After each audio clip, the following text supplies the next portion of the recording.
বাংলাদেশের সাবেক প্রধানমন্ত্রী বেগম খালেদা জিয়ার শারীরিক অবস্থার অবনতি হয়েছিল। আমরা গতকাল রাতে সবাই, বাংলাদেশের সকল মানুষ ভয় পেয়েছিল যে আসলে কি হয়।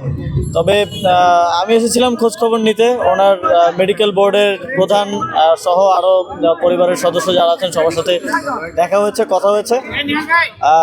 বর্তমান পরিস্থিতি ওনারা যেটা বললেন, ডাক্তাররা এবং মেডিকেল বোর্ডের প্রধান তিনি যেটা বললেন যে আমরা এমন একটা পরিস্থিতিতে এখন আছি যে স্থিতিশীল অবস্থা বলা যায়, খারাপও না ভালো না। তবে ওনারা আশা করছেন যে এটা ভালোর দিকে যাবে এবং আমরাও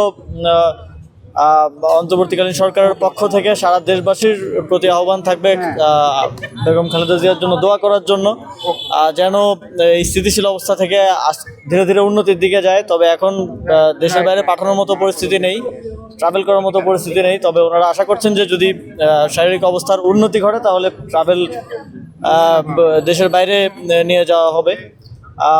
আসলে বাংলাদেশের গণতন্ত্রের প্রশ্নে কিংবা বাংলাদেশের সার্বভৌমত্বের প্রশ্নে আমরা দেখেছি যে বেগম খালেদা জিয়া নামটা সবার আগে আসবে এবং বাংলাদেশ একটি এখন গণতান্ত্রিক রূপান্তরের যেই সময় পার করছে, এই সময়ে আসলে বাংলাদেশের মানুষ বেগম খালেদা জিয়ার ব্যাপারে যে কোনো ধরনের খারাপ সংবাদের জন্য প্রস্তুত না।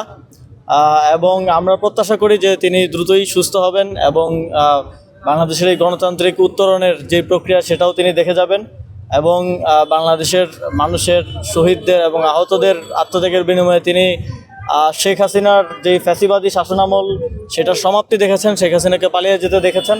এখন আরেকটা গণতান্ত্রিক রূপান্তরের গুরুত্বপূর্ণ ধাপও তিনি আমাদের সাথে পার করবেন, এটাই প্রত্যাশা থাকে। আপনাদের কোনো প্রশ্ন আছে? ঠিক আছে।